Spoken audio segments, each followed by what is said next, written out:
हरे कृष्ण, हर हर महादेव। आप सभी का दिन शुभ हो। आज दिनांक है 27 फरवरी और दिन है गुरुवार। आज आप सुनेंगे फाल्गुन मास महात्म्य के 15वें दिन का अध्याय। उससे पहले श्री भक्तमाल जी में वर्णित चोखा मेला जी की कथा आपको सुनाते हैं। और इस बार महाकुंभ में स्नान करने का अवसर अगर आपको मिला है तो कमेंट करके जरूर बताइएगा। श्री भक्तमाल जी में संत श्री चोखा मेला जी की कथा है।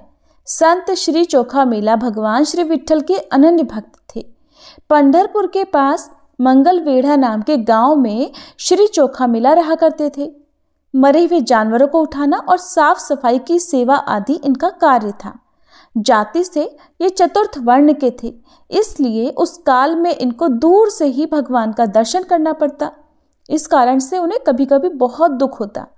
यद्यपि एकनाथ, ज्ञानदेव आदि अनेक संतों ने कभी किसी के साथ कोई भेदभाव नहीं रखा और न कभी संतों की जात पूछी, परंतु उस समय के ज्ञानी और ऊंच नीच मानने वाले लोग उनको ताने मारते और हीन जाति का समझते थे। काम धंधा करते समय हृदय की धड़कन समान सतत चोखा मेला के श्रीमुख से भगवान का नाम स्मरण होता रहता।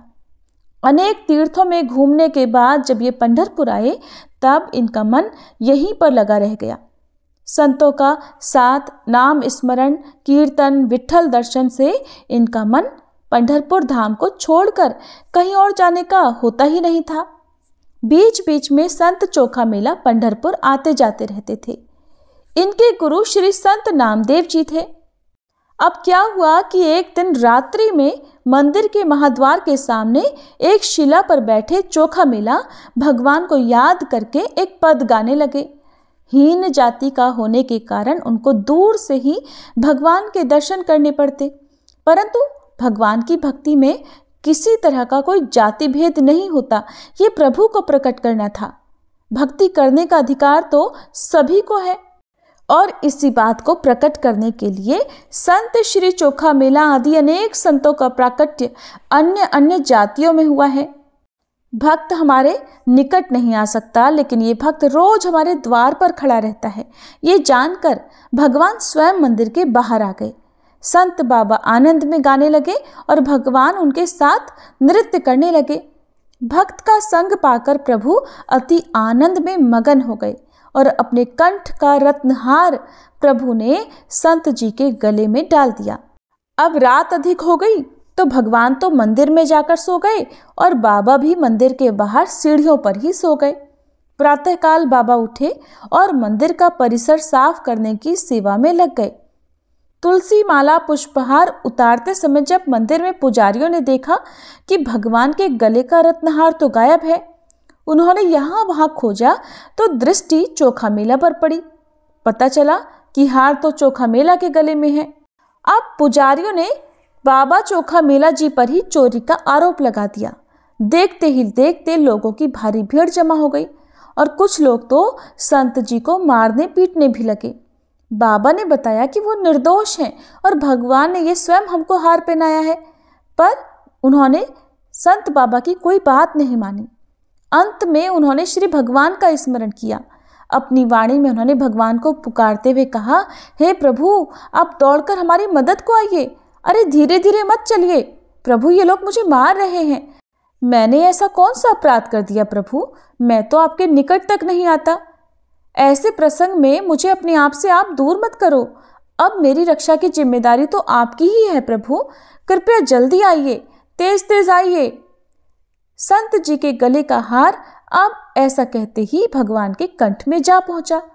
अब मंदिर के जो पुजारी जी बाबा चोखा मेला के कंठ से हार निकालने के लिए पहुंचे हुए थे, तो उन्होंने संत बाबा के कंठ से जब रत्नहार निकालने का प्रयास किया तो रत्नहार तो उनके कंठ में था ही नहीं। तब उन्होंने पूछा, कहाँ गया रत्नहार, कहाँ छुपाया तुमने? तब बाबा ने कहा, मेरे प्रभु ने मेरी विनती सुन ली, वो हार तो भगवान के कंठ में ही है। पुजारियों ने मंदिर के अंदर जाकर देखा तो सचमुच हार तो भगवान के कंठ में ही था। उन्होंने मारने वालों को रोका और उन्हें पता चल गया कि इस चोखा मेला में कुछ तो विशेष शक्ति है, इसलिए वो कुछ दिन तो चुप रहे। फिर एक दिन किसी निंदक ने संत चोखा मेला की हंसी उड़ाने के लिए उनके सामने कहा, अगर तुम पर भगवान का प्रेम है तो भगवान ने तुम्हें कभी मंदिर के अंदर क्यों नहीं बुलाया? ऐसा है तो दिन रात भगवान के भजन करने से भला तुम्हें क्या लाभ? संत जी ने बड़ी नम्र वाणी में कहा। संत कभी किसी पर क्रोध नहीं करते। उन्होंने कहा, श्री भगवान के दर्शन करने की हमारी योग्यता कहाँ?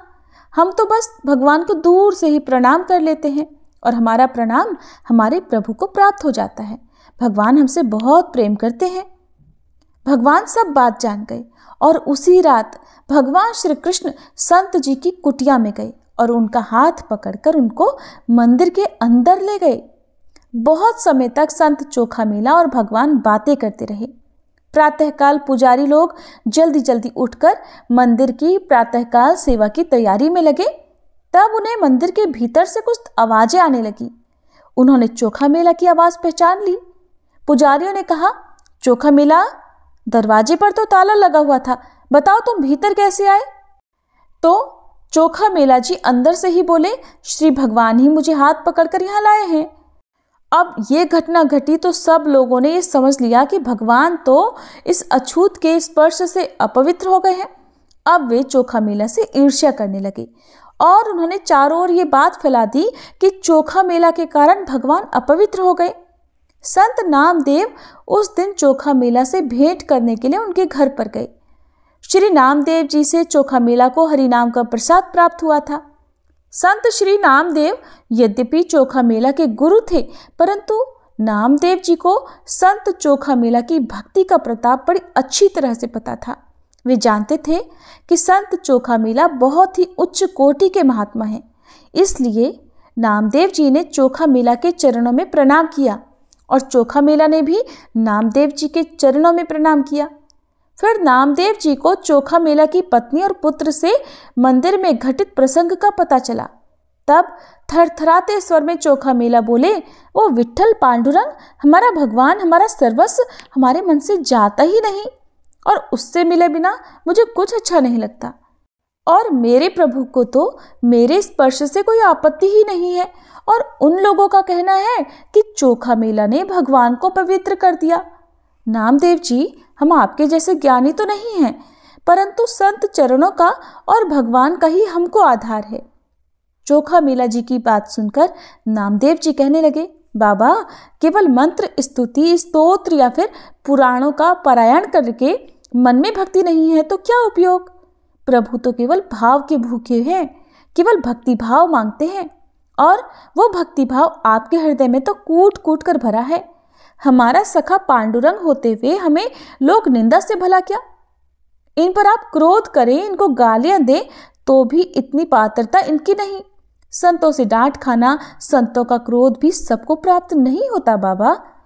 और बाबा, जिन्होंने आपको मारा है ना, वे महामूर्ख हैं और आपके स्पर्श से जिनको आपत्ति होती है ना, उनके भाग्य में आपका पुण्य स्पर्श लिखा ही नहीं है। आज आपकी सोयराबाई, परिसा, नरहरि, बंका, सावता काका आदि सब संतों, पांडुरंग और गुरुदेव भगवान की कृपा से कितना सत्संग है। कौन पूछता है निंदकों को? ऐसा वचन कहकर नामदेव जी वहां से चले गए। अब तो बाबा के हृदय में बड़ा आनंद हुआ और वे नाम की मस्ती में मस्त हो गए। संत चोखा मेला जी की पत्नी सोयराबाई भी महान भक्ता थी। उनकी कोई संतान न होने के कारण वे बहुत दुखी रहती थी और प्रभु से प्रार्थना किया करती कि हमारे घर संतान नहीं है, इसलिए मन बड़ा व्याकुल होता है। फिर एक दिन भगवान ने वृद्ध ब्राह्मण का रूप धारण किया और आ गए चोखा मेला के घर के सामने। उनके हाथ में डंडा, कंठ में तुलसी माला और मस्तक पर चंदन और बुक्का यानी काली वैष्णव बिंदी या फिर श्याम बिंदी था। भगवान उनके घर के बाहर आकर पूछने लगे, ये घर किसका है? इस घर में कितने बालक हैं और घर के सदस्य क्या काम करते हैं? इस तरह के बहुत सारे प्रश्न उन्होंने पूछे। सोयराबाई ने वृद्ध वेशधारी भगवान को प्रणाम किया और कहा, ये घर तो पांडुरंग का है। सोयराबाई ने आगे कहा, हमारे घर के लोगों को गोविंद का छंद है, वे सब रात दिन उनका स्मरण करने का काम करते हैं और हमारे घर संतान का सुख नहीं है बाबा, हमारे घर में तो कोई बालक ही नहीं है। तब वृद्ध ब्राह्मण ने कहा, इस मार्ग से मैं निकला था, मुझे बहुत भूख लगी है, कुछ भोजन प्रसाद मिल जाए तो अच्छा होगा। उस पर सोयराबाई बोली, बाबा हम तो नीच जाति के हैं, आपको हमारे घर का अन्न कैसे चलेगा? बाबा बोले, अरे भक्तों की कैसी जाति, जो हरि भजे सो हरि का, और हमको तो बस बहुत भूख लगी है। ऐसा कहकर उन्होंने हाथ पसार दिए। अब सोयराबाई ने सोचा, अतिथि भगवान बिना खाए गए तो अच्छा नहीं होगा, और अगर अन्न दिया तो लोग हमको मारेंगे। तो उन्होंने कहा, बाबा आपको हमने इस घर का अन्न दिया तो लोग हमें मारेंगे, हमारी निंदा करेंगे बाबा। तब वृद्ध ब्राह्मण बोले, बेटी जाति का विचार तुम मत करो, कल का बासी अन्न होगा ना तो हम तो वो भी खा लेंगे, पर इस घर का अन्न थोड़ा तो हमको खाने दो। अब सोयराबाई अंदर गई और उन्होंने दही चावल लाकर वृद्ध बाबा को दे दिए। दही चावल पाकर बाबा संतुष्ट होकर बोले, बोलो बेटी क्या चाहिए तुम्हें? तब उन्होंने कहा, आपकी कृपा हम पर बनी रहे। वृद्ध महात्मा ने उनको बचा हुआ सिद्ध प्रसाद दे दिया और आशीर्वाद दिया कि तुमको निश्चित ही पुत्र होगा। सोयराबाई को प्रभु कृपा से कर्म मेला नाम का पुत्र हुआ और आगे चलकर कर्म मेला जी भी महान भक्त और कवि हुए। ये थी आज की कथा। सब मिलकर प्रेम से बोलिए संत चोखा मेला जी की जय। अब सुनिए फाल्गुन मास महात्म्य का आज का अध्याय। श्री सूत जी कहने लगे, हे धर्मराज, अब मैं धर्मारण्य तीर्थ के उत्तम महात्म्य की दूसरी कथा कहता हूँ, ध्यान से सुनो। धर्मारण्य में सत्यलोक से जिस प्रकार सरस्वती जी लाई गई वह प्रसंग भी सुनिए। एक समय प्रभातकालीन सूर्य के समान तेजस्वी और सभी शास्त्रों में प्रवीण महामुनि सेवित महर्षि मार्कंडेय जी को भक्ति पूर्वक प्रणाम करके सब ऋषिगण कहने लगे कि हे भगवान, आपने ब्रह्मा जी की पुत्री जिस सरस्वती नदी को उतारा है वह दर्शन करने से प्राणियों के पापों का नाश करने वाली और पुण्य देने वाली है, उसके महात्म्य का भी वर्णन कीजिए। तब मार्कंडेय जी इस प्रकार कहने लगे, हे ब्राह्मणों, मैंने शरणार्थियों को शरण देने वाली सरस्वती देवी को भाद्रपद मास के शुक्ल पक्ष की पुण्यमयी द्वादशी तिथि को धर्मारण्य तीर्थ के अंतर्गत द्वारावती तीर्थ में उतारा था। द्वारावती तीर्थ मुनियों और गंधर्वों से सेवित है। उक्त तिथि को उस तीर्थ में पिंडदान आदि करना चाहिए। उसमें पितरों को दिया हुआ तर्पण दान आदि अक्षय होता है और श्राद्धकर्ता भी उसके फल को प्राप्त करता है। यह महत्वपूर्ण उपाख्यान पापों का नाशक और पुण्यदायक है। पवित्र वस्तुओं में पवित्र और महापापों का निवारण करने वाला है। सरस्वती जी का जल सभी मंगलों के लिए भी मंगल कारक और परम पवित्र है। प्रभास तीर्थ के मध्य में सरस्वती जी का जो पुण्यमय जल है वो क्या ऊपर के लोकों में सुलभ है? सरस्वती जी का जल मनुष्यों की ब्रह्म हत्या को भी दूर करता है। सरस्वती जी में स्नान और देवता पितरों का तर्पण करके फिर उसके बाद पिंड देने वाले मनुष्य फिर कभी माता का दूध पीने वाले शिशु नहीं होते, अर्थात वे मोक्ष प्राप्त कर लेते हैं, बार बार जीवन मरण के चक्कर में नहीं पड़ते। जैसे कामधेनु गौवें मनोवांछित फल देने वाली होती है, ठीक उसी तरह से सरस्वती नदी भी स्वर्ग और मोक्ष की एकमात्र कारण है। व्यास जी कहते हैं कि मार्कंडेय जी ने सरस्वती देवी को यहाँ लाकर बैकुंठ का दरवाजा खोल दिया है। जो फल की इच्छा से यहाँ शरीर त्याग करते हैं वे उस फल को पाते हैं और अंत में भगवान विष्णु का धाम प्राप्त कर लेते हैं। बहुत अधिक कहने से क्या लाभ, हे धर्मराज, मनुष्यों को तो सदैव विष्णु लोक प्राप्त करने की इच्छा से द्वारका में ही शरीर त्याग करना चाहिए। द्वारका में मृत्यु को प्राप्त हुए सभी मनुष्य अपने हर पाप से छूटकर अंत में भगवान विष्णु के धाम को जाते हैं। उस तीर्थ में स्नान करके जो मनुष्य भगवान विष्णु का पूजन करता है वह सभी पापों से मुक्त होकर विष्णु धाम को जाता है। वो सब तीर्थों में उत्तम तीर्थ है जहाँ साक्षात श्री हरि वास करते और उस तीर्थ में रहने वाले मनुष्य के सभी पापों को हर लेते हैं। द्वारका तीर्थ मोक्ष चाहने वाले मनुष्यों को मुक्ति दिलाने वाला, धनार्थियों को अर्थात धन की इच्छा रखने वालों को धन देने वाला, आयु सुख और सभी मनोवांछित फल प्रदान करने वाला है। जो मनुष्य वहाँ एकादशी तिथि को उपवास करके श्राद्ध करता है वह नरकों से सभी पितरों का उद्धार कर देता है। वहाँ द्वारका के पास में ही मार्कंडेय जी से उपलक्षित एक गोवत्स नामक तीर्थ भी है जो पृथ्वी में सभी जगह विख्यात है। उस तीर्थ में जगतपति उमाकांत भगवान शिव गाय के बछड़े के रूप में अवतरित होकर स्वयंभू लिंग रूप से विराज रहे हैं। पूर्व काल में बालाहक नाम के एक शत्रु विजयी राजा थे। जो महान बलवान और भगवान शिव जी के परम भक्त थे। एक दिन जब वो शिकार खेलने में मगन थे कि उनके किसी पैदल सैनिक ने हिरणों के झुंड में से गाय के एक बछड़े को देखकर राजा से कहा कि हे राजन, मैंने हिरणों के झुंड में एक गाय का बछड़ा देखा है जो उन्हीं में हिला मिला हुआ है। उसकी माँ तो उसके साथ है नहीं। तब राजा ने अपने नौकर से कहा कि मुझे तो उस बछड़े को दिखा। तब उस पैदल सेवक ने वन में जाकर राजा को वो बछड़ा दिखाया। उस समय पैदल सैनिकों के भय से हिरणों का वह झुंड पीलू वृक्ष की झाड़ी की ओर भाग गया। तब गाय का बछड़ा भी ठीक उन्हीं की तरह दौड़ लगाता हुआ उसी ओर चल दिया जहां वो सारे हिरण गए हुए थे। राजा उसे पकड़ने के लिए झाड़ी में घुस गया और जैसे ही उसे पकड़ने लगा, तुरंत ही वह उज्जवल शिवलिंग के रूप में बदल गया। ये देखकर राजा को बड़ी हैरानी हुई। अब राजा सोचने लगे कि ये क्या बात हुई, ये तो बड़ा घनघोर आश्चर्य हुआ। तब तक उस शिवलिंग के मध्य भाग में उन्होंने गाय के बछड़े को स्थित देखा। अब उनके मन में ये निश्चय हो गया कि अवश्य ही गाय के बछड़े के रूप में साक्षात भगवान महेश्वर ही विराजमान है। अब तो उन्हें अपने साथ ले जाने के लिए तत्पर होकर राजा ने उस शिवलिंग को उखाड़ने का प्रयास किया, किंतु वे उस देवलिंग को किसी भी प्रकार उठा तो क्या, हिला भी नहीं सके। तब राजा के साथ सभी देवताओं ने भगवान शंकर से प्रार्थना की। देवतागण कहने लगे, हे प्रभु, हे भगवान सर्वदेवेश्वर, आपको सभी लोगों का हित साधन करने की इच्छा से शुक्ल लिंग रूप से स्थित होना चाहिए। श्री महादेव जी कहने लगे, देवतागणों, मैं यहाँ सदा ही लिंग रूप से स्थित रहूंगा। भाद्रपद मास के कृष्ण पक्ष में अमावस्या के दिन मेरा प्राकट्य हुआ है, इसलिए उस दिन विधि पूर्वक स्नान करके जो लोग इस शिवलिंग का पूजन करेंगे उन्हें कोई भय नहीं होगा। यहाँ पिंडदान करने से पूर्वजों को सदा के लिए उत्तम लोक की प्राप्ति होगी। घोर रौरव नामक नरक, कुंभीपाक और अन्य नरकों में गिरे हुए अथवा पशु पक्षियों की योनियों में पड़े हुए जो पितर हैं, उन्हें भी यहाँ एक बार पिंडदान करने मात्र से अक्षय गति की प्राप्ति हो जाती है, उन्हें मोक्ष प्रदान हो जाता है। इसके बाद तो राजा बलाहक ने सभी देवताओं के समीप उस शिवलिंग को स्थापित किया और लोकहित की कामना से अनेक प्रकार के दान दिए।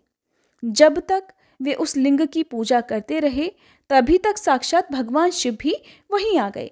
अब भगवान शिव वहां आकर कहने लगे कि जो मनुष्य आज की रात में श्रद्धा और भक्ति से इस देवेश्वर शिव की पूजा करेंगे, उन्हें अक्षय पुण्य की प्राप्ति होगी। जो गीता शास्त्र का पाठ करते हुए जागरण करेंगे, वे मनुष्य अपनी 101 पीढ़ियों का उद्धार कर देंगे। यह देवाधिदेव भगवान शिव का अद्भुत लिंग है। जो मनुष्य भक्ति पूर्वक इसका महात्म्य सुनता है, वह सभी पापों से मुक्त हो जाता है। गोवत्स नाम से विख्यात शिवलिंग मनुष्यों को परम पुण्य प्रदान करने वाला है। वह अनेक जन्मों के पापों का नाश कर देता है, ऐसा मार्कंडेय जी का कहना है। जिनका मन पाप से दूषित है, जिनके मन में पाप ही पाप भरे हुए हैं, उनके पाप युक्त शरीर की शुद्धि के लिए उस तीर्थ में स्नान अति आवश्यक है। गोवत्स तीर्थ में एक बार किया हुआ स्नान भी मनुष्य को रुद्रलोक प्रदान करने वाला है। और वहां पर खासकर भाद्रपद मास में उस पक्ष के अंत में कूप के तट पर तर्पण और श्राद्ध करने से कलयुग में पितरों को सबसे अधिक तृप्ति मिलती है।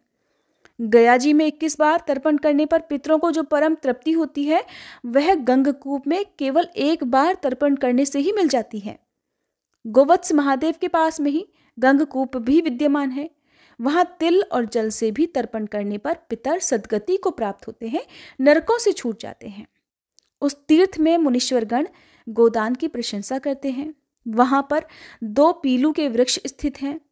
वही मुनि सेवित गोवत्स तीर्थ है, जो स्नान से स्वर्ग देने वाला, आचमन करने से पाप की शुद्धि करने वाला, कीर्तन करने से पुण्य देने वाला और दर्शन करने से मोक्ष प्रदान करने वाला है। गोवत्स तीर्थ से नैऋत्य कोण में लोह यष्टि दिख पड़ती है। वहां स्वयंभू लिंग के रूप में साक्षात भगवान शंकर जी विराजमान हैं। भाद्रपद मास की अमावस्या के दिन लोह यष्टि में श्राद्ध करने पर पितर प्रेत योनि से मुक्त होकर स्वर्ग लोक को चले जाते हैं। पितर लोग ये कहते हैं कि क्या हमारे कुल में भी ऐसा कोई पुरुष उत्पन्न होगा जो श्राद्ध पक्ष में अश्विन मास की अमावस्या के दिन लोह यष्टि तीर्थ में हमारे लिए तिल, जल, पिंडदान अथवा केवल जल ही प्रदान करेगा। तब मुनि कहते हैं कि अगर पितर अधिक प्रिय हों तो भाद्रपद अर्थात आश्विन मास की अमावस्या तिथि को उनके लिए अवश्य ही श्राद्ध करना चाहिए। जो सरस्वती जी के जल में स्नान करके दूध से और सफ़ेद तिलों से पितरों का तर्पण करता है, उसके पितर अवश्य ही तृप्त हो जाते हैं। लोहेष्टि तीर्थ में भक्तिभाव से तर्पण करने पर मनुष्य स्वयं भी तृप्ति को प्राप्त होता है। जल देने वाला तृप्ति और अन्न देने वाला अक्षय सुख प्राप्त करता है। फलों का दान करने वाला पितृभक्त पुत्र और अभय देने वाला आरोग्य लाभ करता है। न्यायोपार्जित अर्थात न्याय विधि से किसी को बिना सताए जो धन अर्जित किया जाता है, किसी का दिल दुखाए बिना जो धन अर्जित किया जाता है, उस धन में से अगर थोड़ा सा भी दान दिया जाए तो वह महान फल देने वाला होता है। उस तीर्थ में स्नान करने से मनुष्य भगवान शिव का पार्षद हो जाता है। तो ये थी आज की कथा, जिसमें आपने जाना कि किस प्रकार से अमावस्या तिथि के दिन हमारे द्वारा किए गए पिंडदान, तर्पण आदि से हमारे पितरों को मोक्ष मिल जाता है। इतना ही नहीं, 101 पीढ़ियों का उद्धार हो जाता है। और इतना ही नहीं, बल्कि जो भी व्यक्ति श्राद्ध तर्पण आदि करता है, अपने पितरों के नाम से फलों को, सब्जियों को दान में देता है, जल का दान करता है, उसका भी उद्धार हो जाता है। अंत में ऐसा व्यक्ति अपने पितरों के साथ ही भगवान शिव का पार्षद बन जाता है। अब सुनिए पितृ चालीसा पाठ, जिसे सुनने मात्र से पितृदोष दूर हो जाता है और पितरों की कृपा भी प्राप्त होती है। हे पितरेश्वर, आपको दे दियो आशीर्वाद, चरणाशीष नवा दियो, रख दो सिर पर हाथ।